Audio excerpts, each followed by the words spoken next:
Let's look at the pH of weak acids and bases. And maybe we can answer the question, why does soda water, if left open for an hour or so, taste flat?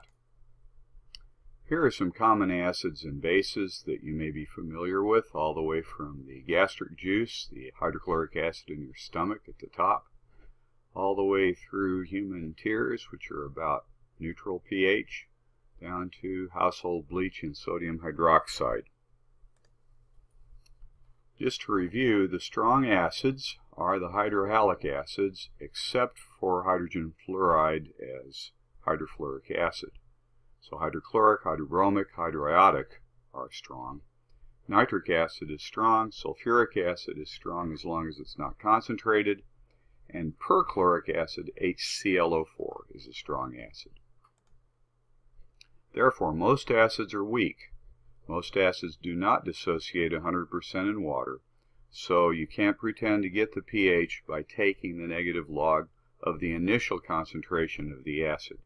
You have to use the equilibrium concentration of the hydrogen ions, and you get that from the Ka. So here's a question. What's the pH of 10 to the negative 12th molar hydrochloric acid? Now if you chose 12, you forgot something. This is an aqueous solution, and therefore the water that is dissolving the hydrochloric acid will autoionize.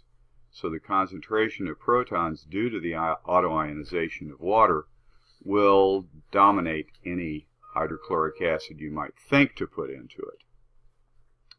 So you can't add any hydrochloric acid to water to get 10 to the negative 12th pH. That you would add a base to, like sodium hydroxide.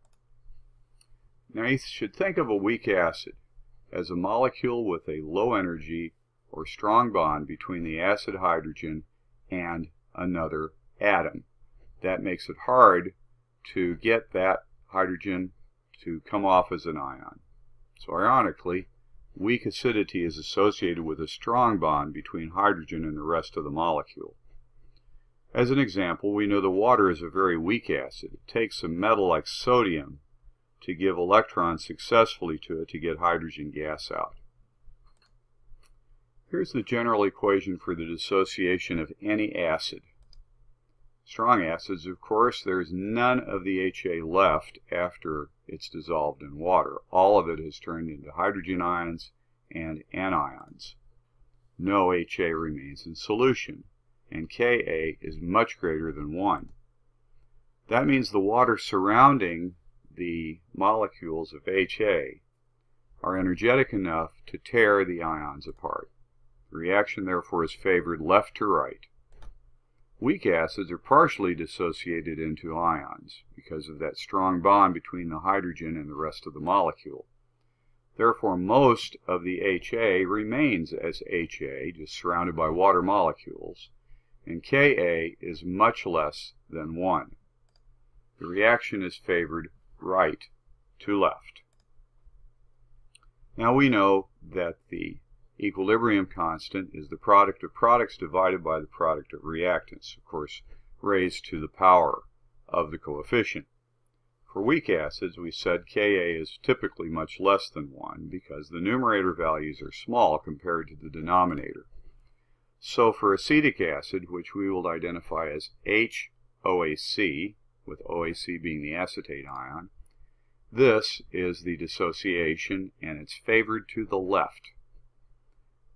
Our data, 0.01 molar acetic acid has a pH of 3.39, while 0.01 molar hydrochloric has a pH of 2.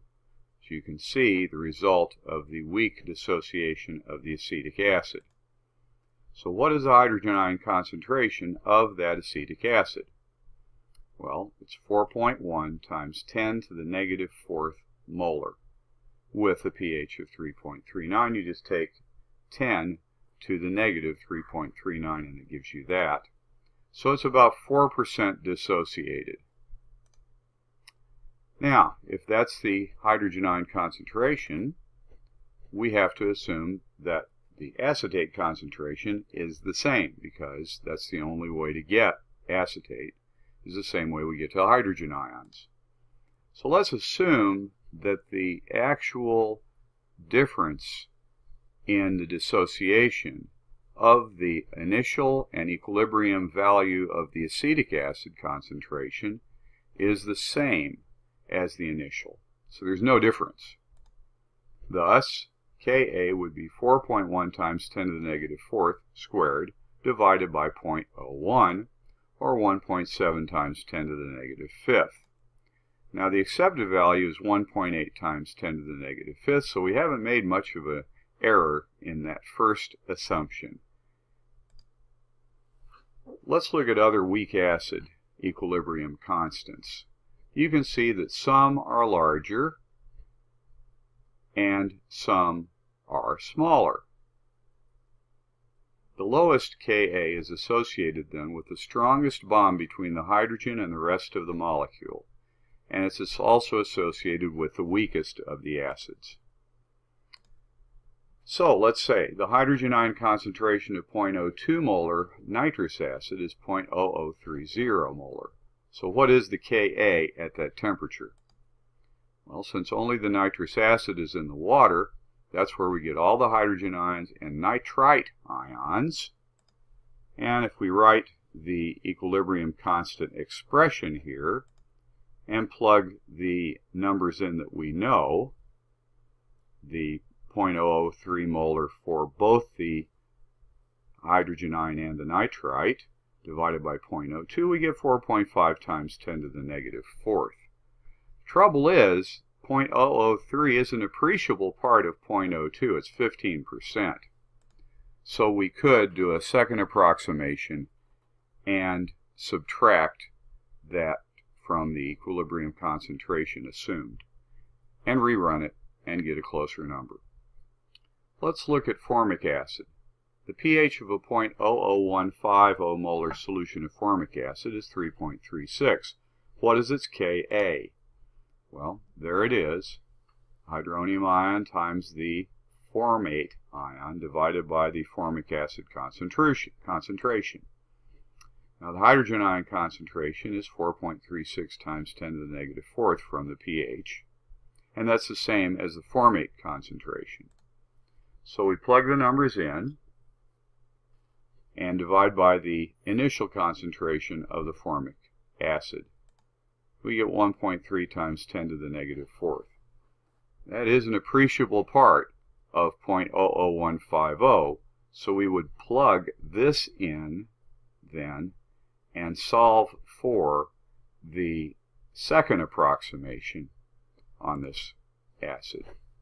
Our assumption that the 0.00436 is negligible is wrong. That is, we subtract it now from the assumed molarity of the formic acid down here and recalculate with these values on top, because they haven't changed, and then 0.00150 minus 0.000436 in the denominator. That will give us a better result. Let's practice with the B vitamin niacin. If we're given the pH of the B vitamin, 0.02 molar, what's the percent of niacin that is associated, and what's the Ka? Okay, the percent ionization is the hydrogen ion concentration divided by the initial concentration of the acid itself. That's 10 to the negative 3.26 divided by 0.020, and that comes out to 2.7%, so that's not very high. The Ka then is the 5.24 times 10 to the negative fourth squared, because the anion came from the same place as the hydrogen ion. We can divide it by 0.02, and we get 1,373 times 10 to the negative eighth, which is 1.37 times 10 to the negative fifth.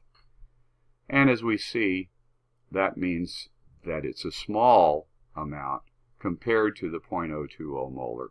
So that's probably a good way to stop. So the answers then are 2.7% and 1.4 times 10 to the negative fifth, and that corresponds with the table values. Now what is the pKa? Well, recall that the p of anything is the negative log to the base 10 of that thing. So if we know Ka, we simply go one step further and take the negative log, base 10 log, of the Ka. That's the pKa. So what is that for acetic acid? Well, it's a negative log of 1.8 times 10 to the negative fifth. You can plug that into your calculator. You will find it's 4.74. That is the pKa for acetic acid. So, for the following acids, calculate pKa using that method. I assume you've turned the video back on, and we can now look at the answers. I hope you have found the same answers that we did. How to calculate pH from a Ka? Well, you first write the balanced chemical equation and the mass-action relation. So if we calculate the pH of a 0.25 molar solution of acetic acid, assuming negligible change in the acid concentration, we go through these steps. Here's your equilibrium reaction. Here's your mass-action equation for Ka. And of course, these two things are equal, so we might as well call them x. And call this x squared over 0.25. The initial concentration is the equilibrium. And we know that that's 1.8 times 10 to the negative fifth. Therefore, x squared is this times this, and 4.5 times 10 to the negative 6. We take the square root of both sides. We get x is 2.12 times 10 to the negative 3, and the pH is 2.67. Our assumption that the hydrogen ion is a small fraction of the initial acetic acid concentration is valid. It's less than 5% of the initial acetic acid concentration. We've been assuming a negligible reduction in HA concentration for weak acids. How do we know this is valid? Well, the ionization of weak acids is usually quite small, less than 1% of the original HA. And if it's less than 5%, we can count on that assumption being true, especially for a major test like the ACS Chem test on the College 1 level. So let's practice. What's the pH of a 0.015 molar solution of carbonic acid, the stuff in your soft drink? Now remember, this is the first ionization constant, taking away the first of these hydrogen ions. So you can do that calculation and then come back and look at this. Solution steps. First, the balanced equation. Then we write the Ka, and note that the hydrogen ion concentration is the same as the hydrogen carbonate. Then we plug in hydrogen ion squared is equal to Ka times the carbonic acid. We assume initial concentration. We multiply those together. We get the square of the hydrogen ion concentration, 4.4 times 10 to the negative 7th.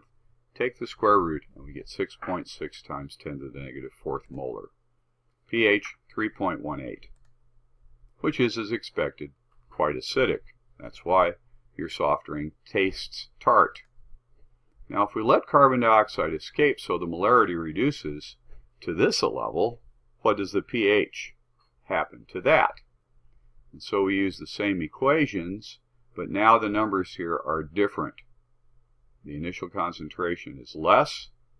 The pH is now 5.097, which is a whole lot less acidic, closer to neutral, and that's why the soda water tastes flat when you let the carbon dioxide out. What happens to the percent ionization of a weak acid when we dilute it? Well, as we might imagine, it changes. So if we calculate the percent ionization of acetic acid in two different molarities, we go through these steps. It's diluted tenfold. We can see that the hydrogen ion concentration is considerably less. This is true for all weak acids. Percent dissociation goes up from 1.3 to 4.2%. Thus, we can expect that weak acids will have a higher ionization the more you dilute them.